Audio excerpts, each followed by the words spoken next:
அனைவருக்கும் வணக்கம். இந்த வீடியோவில் என்ன பார்க்க போகிறோன்னா, நடந்து முடிஞ்ச டிஎன்பிஎஸ்சி குரூப் 2 2025 கேட்ட ஹிஸ்ட்ரி கொஷின்ஸ் தான். இந்தியாவின் வரலாறு, பண்பாடு மற்றும் இந்திய தேசிய இயக்கம். மொத்தம் 10 கேள்விகள் கேட்டிருக்காங்க. ஸ்கூல் புக் ப்ரூஃபோடு பார்ப்போம். ஸ்கூல் புக் இல்லைனாலும் நமக்கு வெளியில் இருக்க ஸ்பெக்ட்ரம் புக், அந்த புக்கில் ப்ரூஃபோடையும் பார்ப்போம். பின்வருவனவற்றுள் இந்திய தேசிய காங்கிரஸ் பற்றி சரியான கூற்று அல்லது கூற்றுகளை தேர்வு செய்க. இந்திய தேசிய காங்கிரஸின் தந்தை ஆலன் அக்டேவியன் ஹியூம் ஆவார். இந்திய தேசிய காங்கிரஸின் முதல் தலைவர் எஸ்என் பானர்ஜி. தவறு, WC பானர்ஜி தான் வருவார். எஸ்என் பானர்ஜி கொடுத்துருக்காங்க. எஸ்என் பானர்ஜி இந்திய தேசிய விடுதலை அமைப்பை நிறுவினார். இதுவும் கரெக்ட், ஆப்ஷன் பி. இது இந்திய தேசிய காங்கிரஸ் அந்த டாப்பிக்கில் வரும். 10th புக்கு வரலாறு, பாடம் 7 காலனி இயக்கத்துக்கு எதிரான இயக்கங்களும் தேசியத்தின் தோற்றமும். இதில் பார்த்தோம்னா,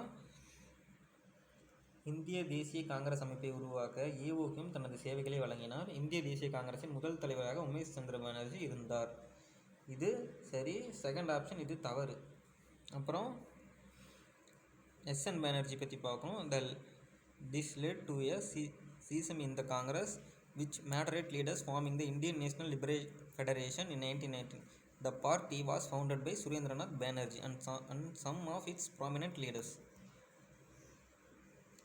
இந்த இந்திய தேசிய காங்கிரஸில் இருந்தவங்களையே மாடரேட் லீடர்ஸ்லாம் என்ன பண்ணாங்கன்னா, இந்தியன் நேஷனல் லிபரல் ஃபெடரேஷன் அப்படின்னு சொல்லிட்டு ஒரு அமைப்பு ஏற்படுத்துகிறாங்க 1919. அதில் தலைமை தாங்கியிருப்பவர் தான் எஸ்என் பானர்ஜி.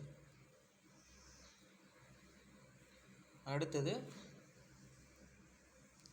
காரணம் மற்றும் கூற்று. அரசியல் தலைவர் என்பதை தவிர கோபாலகிருஷ்ண கோகலே ஒரு சிறந்த சமூக சீர்திருத்தவாதி. இது கரெக்டு. இவர் இந்திய சமுதாயத்தின் சேவர்கள் எனும் தனித்தன்மை வாய்ந்த அமைப்பை நிறுவினார். இதுவும் கரெக்டு. அரசியல் தலைவர் இவர் தான் காந்திக்கு இவர் தான் இது அரசியல் குருவாக இருப்பார். இவர் ஒரு சமூக சீர்திருத்தவாதியும் கூட. அதுக்கு காரணம்தான் இது இந்திய சமுதாயத்தின் சேவகர்கள் என்னும் அமைப்பை நிறுவியிருப்பார். அதனால் ஆப்ஷன் சி இரண்டும் சரி. இது 12வது வரலாறு புக்கில் பாடம் 4 காந்தியடிகள் தேச தலைவராக உருவெடுத்தல் அதில் இருக்கும். பார்த்திங்கன்னா, இந்திய பணியாளர்கள் சங்கத்தை கோபாலகிருஷ்ண கோகலே 1905 நிறுவினார். நவீன இந்திய கற்றறிந்தோர் பிரிவைச் சேர்ந்த ராஜாராம் மோகன் ராய், ஈஸ்வர் சந்திர வித்யாசாகர், சுவாமி விவேகானந்தர், அரவிந்த் கோஷ், கோபாலகிருஷ்ண கோகலே, தாதாபாய் நவ்ரோஜி, ஃபெரோஷா மேத்தா, சுரேந்திரநாத் பானர்ஜி ஆகியோரும் மாற்றூரும் இந்திய அரசியல், சமுதாய, மத இயக்கங்களுக்கு தலைமையேற்றனர். பார்த்திங்கன்னா, servants of Indian society Gopalakrishna Gokhale தான் ஸ்டார்ட் பண்ணியிருப்பார் 1905 with the help of MG Ranade. Spectrum book modern Indian history அதில் எடுத்து கொடுத்துருக்கோம். பின்வரும் நிகழ்வுகளை கால வரிசைப்படுத்துக. ஃபஸ்ட்டு நமக்கு தெரிஞ்சது சிட்டகாங் ஆர்மரி ரைடு அது நடக்கும். ஆப்ஷன் 3 ஃபஸ்ட்டு வரும். அடுத்தது காந்தி இர்வின் ஒப்பந்த உடன்படிக்கை. அடுத்தது வகுப்புவாத தீர்வு. அடுத்தது பூனா ஒப்பந்தம். இது 12th வரலாறு அதில் இருக்கும். சிட்டகாங் ஆயுதப்படை தாக்குதல் 1930 நடைபெறும். அதுக்கப்புறம் காந்தி இர்வின் ஒப்பந்தம் 31.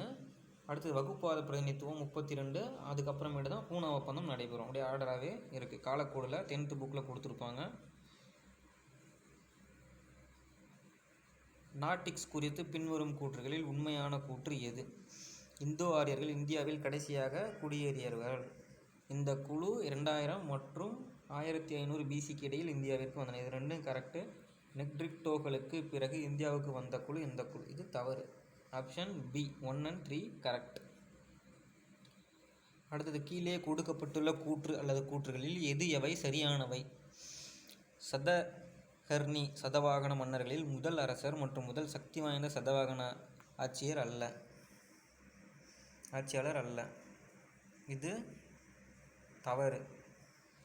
அவருடைய சாதனைகள் மானக்காட் கல்வெட்டில் குறிப்பிடப்படவில்லை. இதுவும் தவறு. குறிப்பிட்டிருப்போம் அல்ல. இதை வச்சு நம்ம போட்டுருந்துருக்கலாம். எல்லாம் அவரை பற்றி தான் சொல்கிறாங்க. சாஞ்சி ஸ்தூபியின் நுழைவாய்கள் ஒன்றில் அவரது பெயர் பொறிக்கப்பட்டுள்ளது மற்றும் தட்சிண பாதத்தின் இறைவன் என்றும் குறிப்பிடப்படுகிறது. இது கரெக்ட். ஆப்ஷன் ஏ 3 மட்டும் சரி. அடுத்து கில்ஜிகளின் கட்டிடம் பற்றி பின்வரும் கூற்றுகளில் எவை உண்மை? அலாவுதீன் கில்ஜி அரியணை ஏறியபின் இந்து முஸ்லிம் பாணி கட்டிடக்கலையில் ஒரு புதிய சகாப்தம் தொடங்கப்பட்டதாக KS லால் கூறுகிறார். இது கரெக்டு. ஹவுசி காஸ் இஸ்லாமிய கட்டிடக்கலையின் மிகவும் பொக்கிஷமான ரத்தினங்களில் ஒன்று என்று மார்ஷல் குறிப்பிடுகிறார். இது தவறு. அலாவுதீன் கில்ஜியின் மசூதியின் நுழைவு வாயில் இந்தியாவில் இஸ்லாமிய கட்டிடக்கலையின் பரிணாம வளர்ச்சியில் முக்கிய இடத்தை பிடித்துள்ளது என்று ஹெர்ஷி பிரவுன் கூறுகிறார். இது correct. Option C. Arrange the following in chronological order. காலவரிசைப்படி அமைத்திடுக. ஃபஸ்ட்டு ராயல் இந்திய விமானப்படை தோற்றுவிக்கப்படுதல். அடுத்தது இந்திய தேசிய இராணுவம் தோற்றுவிக்கப்படுதல். அடுத்தது சி. ராஜகோபாலாச்சாரி திட்டம். அடுத்து இந்திய தேசிய இராணுவம் மீதான விசாரணை.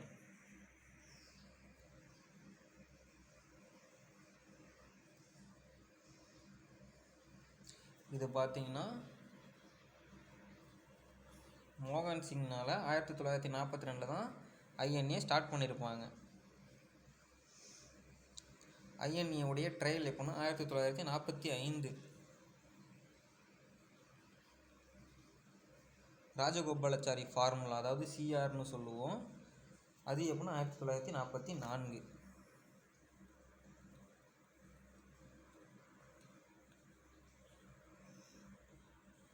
இது 44, 42, இது 45 இராணுவம் மீதான விசாரணை. இது வந்துட்டு இதுக்கு தான் நமக்கு ப்ரூஃப் இல்லை.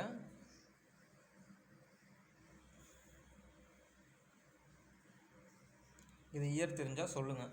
இந்திய தேசிய விமானப்படை தோற்றுவிக்கப்படுறாங்கன்னா இதுதான் முன்னாடி தோற்றுவிச்சிருக்கிறாங்க. 241 இது வந்துட்டு இந்த ஆர்டர் நமக்கு தெரிஞ்சாவே கரெக்டாக போட்டுருக்கோம். பார்த்தீங்கன்னா இதுவும் வந்திருக்காது, இதுவும் வந்திருக்காது, இதுவும் கரெக்டாக வந்திருக்காது. அடுத்தது கீழ்கண்டவற்றை சரியாக பொறுத்துகன்னு கொடுத்துட்டு இங்கே பார்த்தீங்கன்னா சரியான கூற்று எத்தனை சரி அப்படின்னு சொல்லிட்டு இருக்குது. கீழ்கண்டவற்றில் எது சரியாக பொருந்துகின்றன அப்படியும் கேட்டிருக்காங்க, சரியாக பொறுத்துக்கன்னு கொடுத்துருக்காங்க. புரிஞ்சிக்க முடியல. புகழ்பெற்ற இடம் பகுதி, இதோட யூபிஎஸ்சி கொஷினில் கேட்டால் கொஷினுங்க அப்படியே ரிப்பீட்டாக கேட்டிருக்காங்க. ஆப்ஷன் கூட மாற்றாமல் அப்படியே நமக்கு கேட்டிருக்காங்க.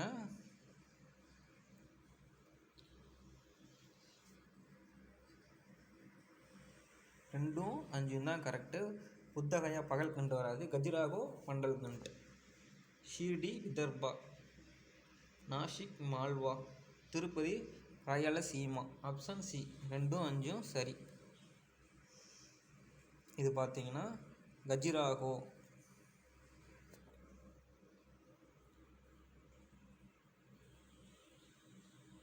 பண்டாவில் தான் இருக்கும்.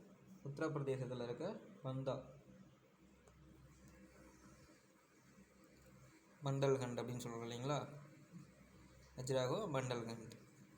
அடுத்தது Tirupati Rayalaseema region of the state. இது ரெண்டும் கரெக்டு. கீழ்கண்டவற்றுள் தீன் இலாகி பற்றி உண்மையான கூற்று அல்லது கூற்றுகள் எவை? முஸ்லிம்கள் மற்றும் இந்துக்கள் ஏற்றுக்கொள்ளக்கூடிய தேசிய மதமாக நிறுவ வேண்டும். ஏன்னா 2 பேரும் ஏற்றுக்கணும் அப்படின்னு சொல்லிட்டு தான் அவர் தீன் இலாகி கொண்டு வந்திருப்பார். தெய்வீக நம்பிக்கை என்று பொருள்படும் தீன் இலாகி 1582ஆம் ஆண்டில் முகலாய பேரரசர் அக்பரால் நிறுவனப்பட்ட ஒரு ஒத்திசைவான சமூக மத ஒழுங்கு. இது புனித நூல்கள் மற்றும் சடங்குகளை கொண்ட ஒரு முறையான மதம் அல்ல. மாறாக இஸ்லாம் மற்றும் இந்து மதம் மற்றும் கிறிஸ்துவம், ஜுராசியம், சமணம் போன்ற பிற நம்பிக்கைகளை இணைப்பதன் மூலம் தேசிய ஒற்றுமை மற்றும் உலகளாவிய சகோதரத்துவத்தை வளர்ப்பதை நோக்கமாக கொண்ட ஒரு நடத்தை விதி. அவ்வளோதான். அடுத்தது சோழ அரசி வானமாதேவி சதி மேற்கொண்டார் என்பதை வெளிப்படுத்தும் பட்டயம் திருவாலங்காடு பட்டயம். இது வந்துட்டு 12th அறிவியலும் இந்திய பண்பாடும் பாடம் 5 இந்திய பயன்பாட்டிற்கு பேரரசுகளின் கொடை அந்த இதிலேருந்து அந்த டாப்பிக்லேருந்து கொடுத்துருக்காங்க. சிற்றரசரின் மனைவி கங்காதேவியார் தீக்குளித்த செய்தியும் ராசராச பேரரசின் தாயாருமான சுந்தர சோழனின் மனைவியுமான வானவன் மாதேவியார் உடன்கட்டை ஏறிய செய்தியும் திருவாலங்காடு செப்பேட்டில் குறிப்பிடப்பட்டுள்ளது. அவ்வளோதாங்க ஹிஸ்ட்ரி கொஷின்ஸ் இதோட முடிஞ்சிச்சு. நெக்ஸ்ட் வீடியோவில் சந்திப்போம். தேங்க்யூ ஃபார் வாட்சிங்.